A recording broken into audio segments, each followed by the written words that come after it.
Hi you guys, this is Irene. First, I just want to apologize for the lighting of this video. I told you guys I wanted to kind of move around. Oh, my pillow is crooked. Sorry, I'm a little anal. I told you guys I just wanted to kind of move around the scenery of my filming just to change it up for a few videos. I won't do this indefinitely. I just thought it would be fun to do it for 4 or 5 videos. That said, this was a bad location. It happens that this whole side of my house is windows, and I didn't want to face the other direction because it looks into a great room of my house, and I just didn't want to show like big giant portions of my home. So yeah, I'm so sorry about the lighting. I hope you guys won't hold it against me. I try to typically have really good lighting when I talk to you guys. But nevertheless, the topic is fascinating, and the topic of the day is Kavanagh and this sort of uproar in the media that his confirmation won't be delayed because of an anonymous letter.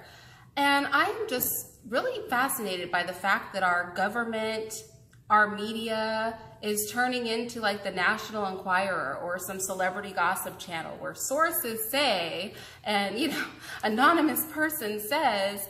I just think that that's very fascinating. Like, we don't need names for this life. We want to hold up a whole confirmation of a Supreme Court justice because a person with no name, no body, no evidence, no nothing came forward through a third party at that. I mean, you've got to be kidding me. But no, they're not kidding. Why don't you guys check out the clip?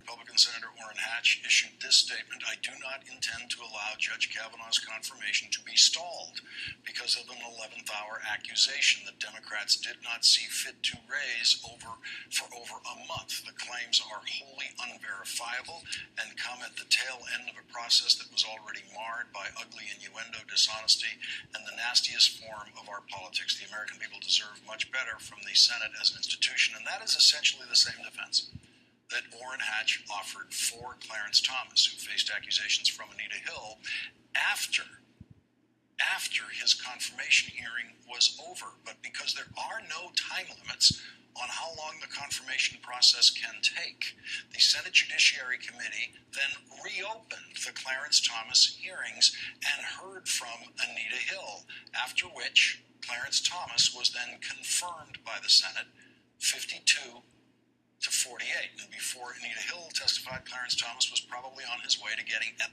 least 80 votes in favor of his confirmation in the Senate.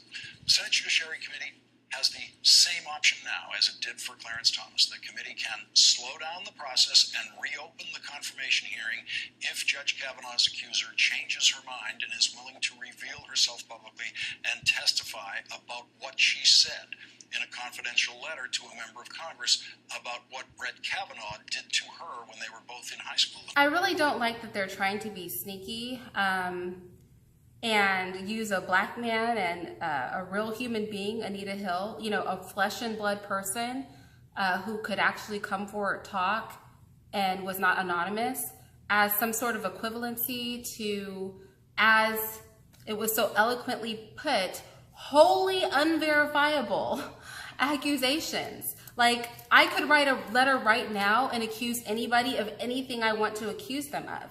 I could write a letter right now and accuse somebody of sexual assault and refuse to put my name on it, and it be completely untrue. How can you verify it if you can't talk to me, you don't know who I am, and all you have is the story that I wrote in a letter, gave to a third party, and delivered it? So I just find, I'm so sorry about the echo, you guys. I told you my ceilings are very high. Anyway, I just find that this is absolutely ridiculous. It is absolutely ridiculous. And I like how they try to do this sort of sleight of hand where they're now kind of dropping the whole anonymous part of it, and now that they have the details of the letter, they want to just focus on what's in the letter. You know, I don't care if it says he chopped somebody's head off and threw them in a lake. If it's in a letter that's unverifiable from a third party and has no name attached to it, it's just something somebody said. That's called hearsay.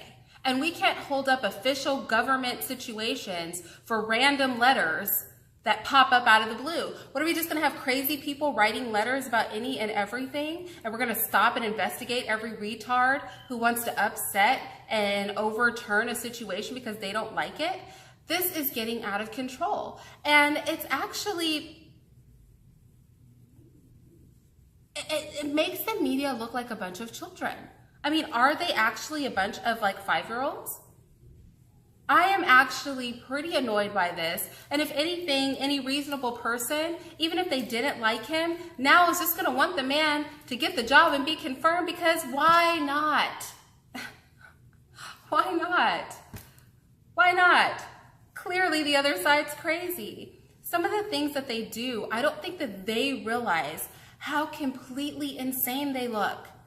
I think that they don't look crazy. But no, you guys, you look crazy. No, media, you don't look clever or brilliant. You look absolutely nuts. And we're not falling for it. But for those who do believe in this strongly, we have to realize, the cooler heads in the room, that we share a country with these people. We share a country with people who, if they hear something repeated enough on the news, they embrace it as truth. And this is very dangerous territory. I told you guys this was going to be a very slippery slope with the embracement of the op-ed piece, with the embracement of Woodward's book.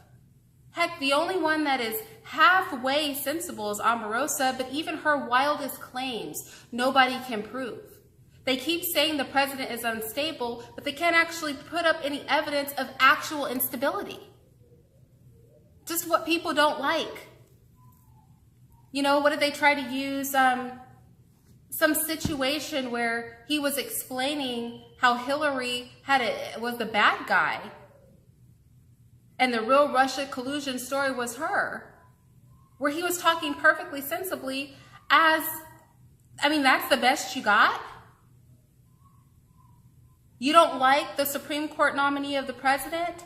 You're so hard up to get the president's goat that the best that you've got is an anonymous letter from an anonymous source that comes in at the 3rd hour, as they call it? And you want somebody to stop for a non-existent person who won't come forward, if that person exists? And right now, I'm not putting anything past anybody. With the shenanigans that the Democrats are pulling right now, I don't know. I mean, these people murder babies and promote transsexualism and you know, and not getting people who are mentally ill help. So I don't know that I don't trust them to make something up. I really don't. You know, we have to pray for our president, because these people are crazy. They are absolutely nuts out here in this world. I honestly, I've never seen any. This is a fiasco. This is literally like pandemonium right now. This is pandemonium. I have never seen anything like this. This is ridiculous. These people are on national TV acting an utter and complete stupid fool. And they're so emotional about it. They are hyper emotional. They are so hyper emotional. There was a news clip I wanted to use that they pulled. I can't even find the clip anymore. It was deleted. Because it was a perfect example of how hyper emotional and how much they twist things. So I just thought that this was fascinating. You know, more anonymous stuff from anonymous people. You know, everybody's a darn do-gooder who can't come forward these days. Apparently. Everybody's conscience is plaguing them. Isn't it interesting? All these people have the same story. My conscience was plaguing me. I can't bear to tell my name or any facts that are verifiable, but I sure will come forward anonymously and say a whole bunch of mess. And every time somebody's name is mentioned, they're denying it. But we're supposed to believe all these invisible people over the tangible people who disagree. This is where we're at. Weird stuff. These are weird times, you guys. This is just weird stuff and weird times. And I hope that common sense and rationale prevails in this, because can you imagine if these nut jobs get to run the country? What it's gonna look like? Sane people won't be safe in this world. They are doing the absolute uttermost. And it's concerning, to say the very least of it. We need to speak louder. We really do. They are literally running around in hysterics and on fire. And we're over here trying to have calm conversations like rational human beings. And I'm not saying stoop to their level. I'm saying be more visible. We're not visible enough. And they are taking all the 60, point IQ people through the ringer with this.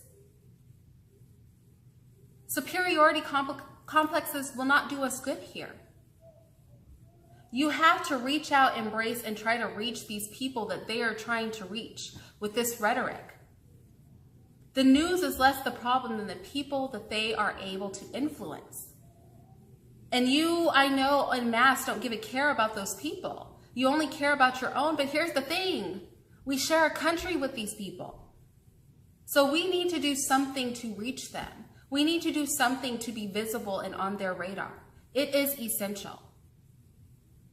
Or we will lose this fight sheerly because the dumb people in the room are attracting the most attention. They're literally like 3-year-olds on the floor in the middle of the grocery store throwing a tantrum.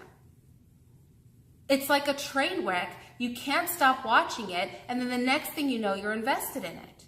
And that is what's going to happen if we are not careful. At least that's my 2 cents on the matter. So you guys comment down below what you think, and I'm going to get out of here. Again, I am so sorry for the lighting, but I'm glad that you guys are here.